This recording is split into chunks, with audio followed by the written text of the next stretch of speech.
Perilaku yang sesuai dengan hukum. Pengertiannya adalah ketaatan dan kepatuhan terhadap hukum yang berlaku merupakan konsep nyata.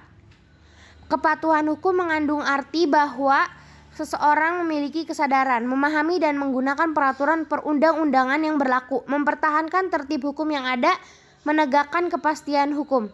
Ciri berperilaku hukum dilihat dari perbuatannya, disenangi oleh masyarakat pada umumnya, tidak merugikan diri sendiri dan orang lain, tidak menyinggung perasaan orang lain, menciptakan keselarasan, mencerminkan sikap sadar hukum, mencerminkan ketidakpatuhan terhadap hukum. Sikap bertentang hukum timbul akibat rendahnya kesadaran hukum. Faktor penyebab ketidakpatuhan hukum yaitu pelanggaran hukum dianggap sebagai kebiasaan bahkan kebutuhan. Hukum yang berlaku sudah tidak sesuai dengan tuntutan hidupnya.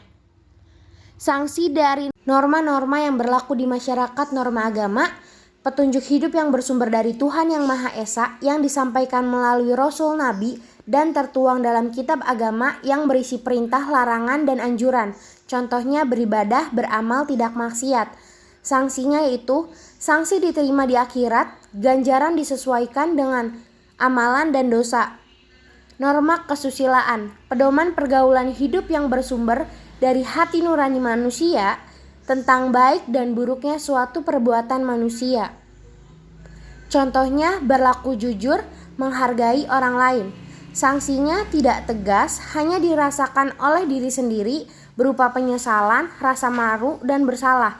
Norma kesopanan merupakan pedoman hidup yang timbul dari hasil pergaulan manusia di dalam masyarakat.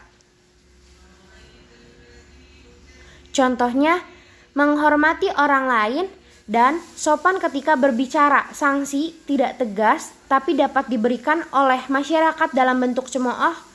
Norma hukum merupakan pedoman hidup yang dibuat oleh badan berwenang mengatur manusia dalam kehidupan berbangsa dan bernegara, berisi perintah dan larangan. Contohnya harus tertib, sesuai prosedur, larangan perbuatan. Sanksinya tegas dan nyata, bersifat memaksa dan mengikat bagi tiap orang tanpa terkecuali.